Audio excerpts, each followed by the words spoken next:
A few days ago I submitted 2 nightmarish accounts from my childhood. Perhaps you best read them to truly comprehend what has befallen me. I had been compelled to silence, gripped by the irrational fear that somehow even after all of these years, should I speak of it, that those things would seek me out and once again wreak havoc on my life.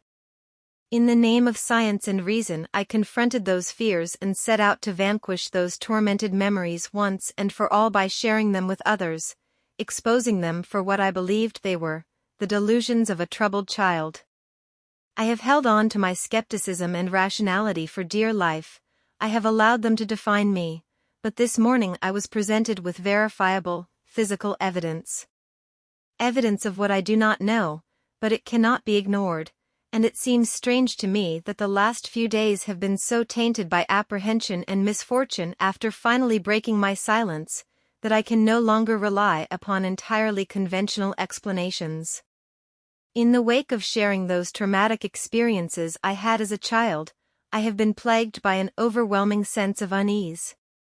Initially, I attributed this to the fear I had experienced in simply recounting and reliving those terrible events in my mind, but as the days passed it felt like so much more. A feeling of impending doom consumed my every thought. While sleep came to me, rest did not. Each morning I awoke, my nerves on edge, as if deprived of sleep for an age.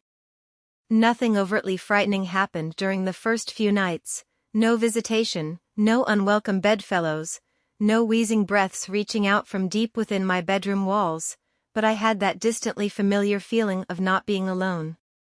Do not misunderstand, I did not sense someone in the room with me. I did not hear, smell, or feel anything remotely supernatural, but throughout my days and nights I have sensed something subtle, almost on the periphery of my awareness, the feeling that something is on its way, something is coming, like the first few stagnant blasts of air from a subway tunnel, heralding the arrival of a lurching, unstoppable monstrosity, surprising yet expected. My sense of unease grew with each passing day, pushing its way under my skin, deep into my mind like some form of cancerous infection. I tried to focus my attention on various writing projects in a vain attempt to fill my mind up to the brim with other thoughts, hopefully leaving no room for those contaminated memories, but those thoughts came to me nonetheless. My anxiety gained momentum until I could think of nothing else. I had to do something. I had studied psychology for years at university. With this I knew that anxiety is often the result of a loss of control, and that one of the most effective ways to combat it is to empower oneself. This is what I intended to do. Call it foolhardy, but I was going to go back to that place, that house where those terrible events took place. I was going to confront those memories and expose them for what they were, nonsense. It was an hour's drive to my old home, but it was one filled with elation. I was confident, at ease, happy. I was in control now and nothing was going to get in my way from showing that the place I had feared my entire life was nothing but an average, humdrum, harmless little suburban house. Gleefully negotiating the country roads and then motorway, finally I made it to the city. Gradually the streets began to take on a familiar appearance. Memories of playing in that neighborhood came flooding back to me, a play park with my favorite slide, an ash pitch where we used to play football, my schoolyard filled with hide-and-seek and friendships long since abandoned, but never forgotten. My mind wandered through those memories like a prodigal son walking home, wandered so much so that before I realized it, I was pulling into the street where I had once lived. The road was long and disappeared far into the distance, finally entering into a sharp, blind turn. It was an old neighborhood, and had been planned and built long before the advent of the car. This was evident by the narrowness of its roads, creating a strangely claustrophobic feeling, as if the houses on each side rose up, leering at passers-by. I slowed my speed and cast my eye over each house that I passed. It was a uniform place, with every house looking not dissimilar. My heart suddenly began to beat faster as a cold chill crawled up my spine. There was the house. It was late afternoon and the street was quiet, almost lonely. I stared at that little place, wondering how such an ordinary home could have instilled so much fear in me. I had initially intended to only look at the house from afar, confirming it to me as a material construction, entirely explicable, and removed from anything uncanny. But as I parked, I took a deep breath, and before I knew it I was out of my car, walking towards that old, metallic gate, its once bright floral shapes now darkened by aged, flaking deep green paint, revealing nothing but rust beneath. I ran my fingers over its uneven top, and with a subtle gasp I pushed it open. Walking along the path, I was shocked at how disused the garden was. I thought to myself how much of a waste of a good lawn it was, which was all but obscured by a thick mosaic of weeds and other invasive species, but as I neared the house, I realized why: it was unoccupied. Once again a shudder crept through me, but as my anxiety rose up, I crushed it with my rational mantra. The simplest of explanations is usually the correct one. I assumed that due to the current economic climate that the house had probably just been on the market for some time, and that the owner wasn't too aware of the old sentiment that the first bite is with the eye, but as I looked around I could see no for sale sign, nor one to let. It genuinely seemed as though this house had been forgotten, abandoned, and left to rot. The windows at the front of the house were filthy and, as such, almost impossible to see through, but as I wandered around to the back of the building, I could see more clearly inside. I would have imagined that a house such as this one would be empty, but on the contrary, it was entirely occupied by the trappings of a modern life. I could see a television sitting in the living room corner, a coffee table with magazines strewn across it, various pieces of furniture sitting as if ready to be used, and a couple of coffee cups sitting on the windowsill still full, covered in mold. I would have thought the house was lived in if it was not for a thick layer of dust lying over everything, accompanied by the occasional spider's web. It seemed as though the most recent occupants had left in a hurry, and never returned.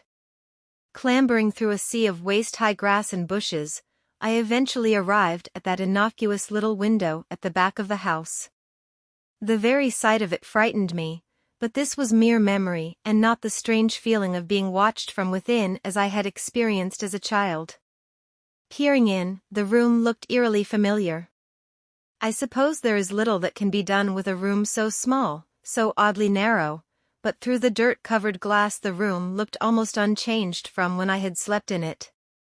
A bed, a set of drawers, and what looked like an assortment of toys on the floor. A profound sense of anger washed over me momentarily, but I shook it quickly from my mind. The room was clearly that of a child's, and the thought of that thing harming another innocent filled me with contempt for such a thought, and within me swelled the desire to protect any child from such an abomination. As I gazed at that wall, of which a bed lay alongside it, the hairs on the back of my neck stood up. For a moment, and it was for only the slightest, I thought I saw the blanket on top of the bed move. More than that, through that window pane I could have sworn I heard a wheezing gasp. Closing my eyes tightly, I repeated another scientific mantra. Science does not owe its debts to imagination. Opening my eyes, I saw nothing but an empty bedroom. No foul spirits, no unearthly things, just a room, no more, no less. I breathed a sigh of relief as it was all well with the world for the first time in many days. You may think that it was wishful thinking, but I genuinely felt that I had shown myself that there was nothing to be scared of, other than my overactive imagination.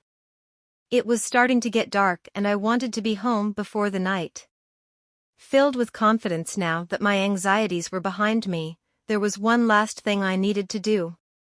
When we had left that house we did so in a hurry.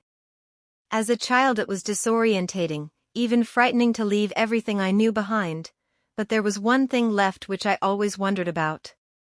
At the bottom of the garden stood a sycamore tree which looked to be even older than the house.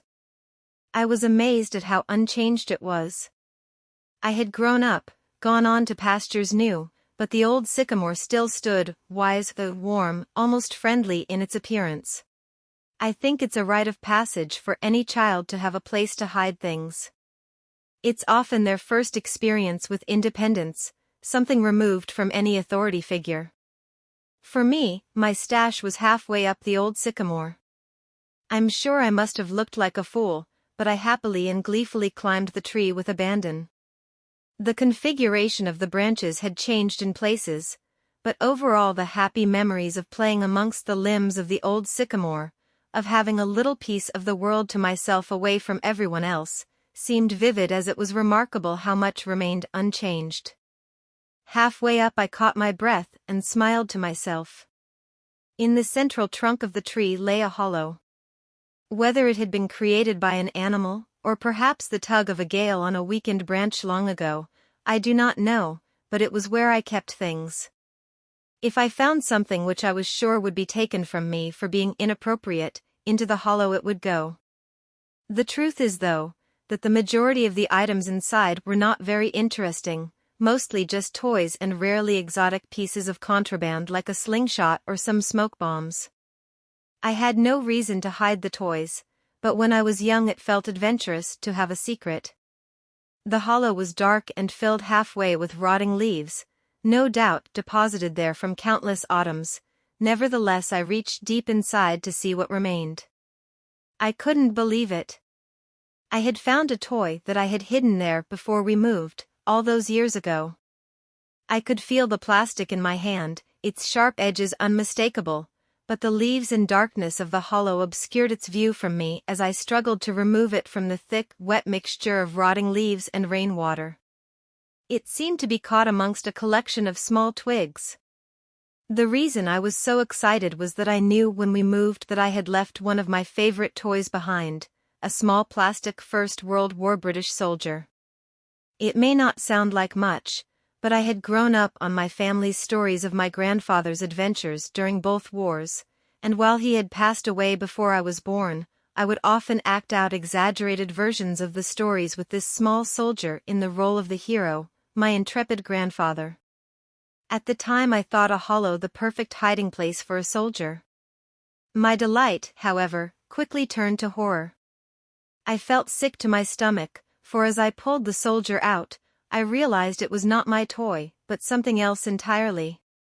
Stuffed into the back of the hollow amongst the sludge, and now in my hand, was the skeletal remains of a small animal. The bones crunched together in my grip as the few small flakes of hair and flesh left on it putrefied between my fingers. I almost lost my balance as the rotten and potent smell of death escaped through my moist grasp, invading my senses. I climbed back down carefully, dejected. There was nothing else in the hollow. My toy was gone, probably taken by another child during the subsequent years.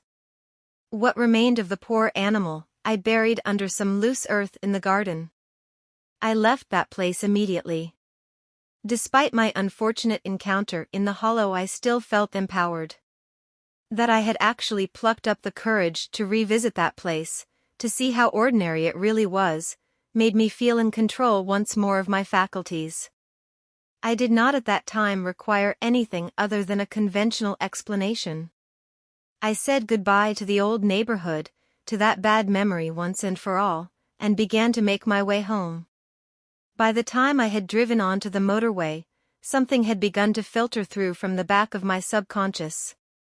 At first I disregarded it, dismissing it as my imagination, but as the sun shone its last and dipped below the horizon, I sensed the growing of a compulsion in me. An idea which seemed to have been born and nurtured for no good reason. No rationale, no sound causal footing, but one which had to be followed at all cost. I must get home. I increased my speed, zipping sporadically between the slower cars on the motorway, looking in the rear-view mirror, keeping an eye on what might be following. I had to get home. Again, I drove faster, constantly looking behind as if racing some unseen pursuer, 70, 80, 100 miles per hour. I tore along the road, I beeped, I yelled, the sweat lashed off of me. What was happening to me? Please, just let me go home. White-knuckled, I finally made it off of the motorway and onto the country roads which would lead directly to my town. The roads were narrow and wound around the now bleak and ominous countryside. Darkness seemed to blanket the road in front of me. I turned my full beam on and breathed a sigh of relief to see a bright light again, even if artificial. The manic anxiety which had seemed to grip me on the motorway appeared to have diminished. However, I still glared into the rear-view mirror more often than I should have, just to make sure that there was nothing following me. What a ridiculous thought. To think of something chasing my car. To put myself and others in danger by speeding down a busy motorway. Madness. Still, madness or not, I had felt compelled to get away as quickly as possible, and even though I had managed to collect my nerves, the loneliness of the road I was on fueled my yearning for my own town, my own street, my own bed. Nervously, I traversed the web-like winding roads which seared through the countryside, feeling relieved at the first sign of a lamp-post, of civilization, and of the boundaries of my town. I pulled up outside of my house, switching the engine off, and sat for a moment in silence. I had to stop all of this nonsense. Things coming out of walls, watchers smothering me at night, looking into someone's window like a prowler, all of this was lunacy. Tomorrow, I would start afresh, no more writing about my childhood experiences, no more reliving of dread-filled nights. Just getting back to normal, carrying out my work, spending time with my girlfriend, and most of all reaffirming my belief, faith, and confidence in science and rationality.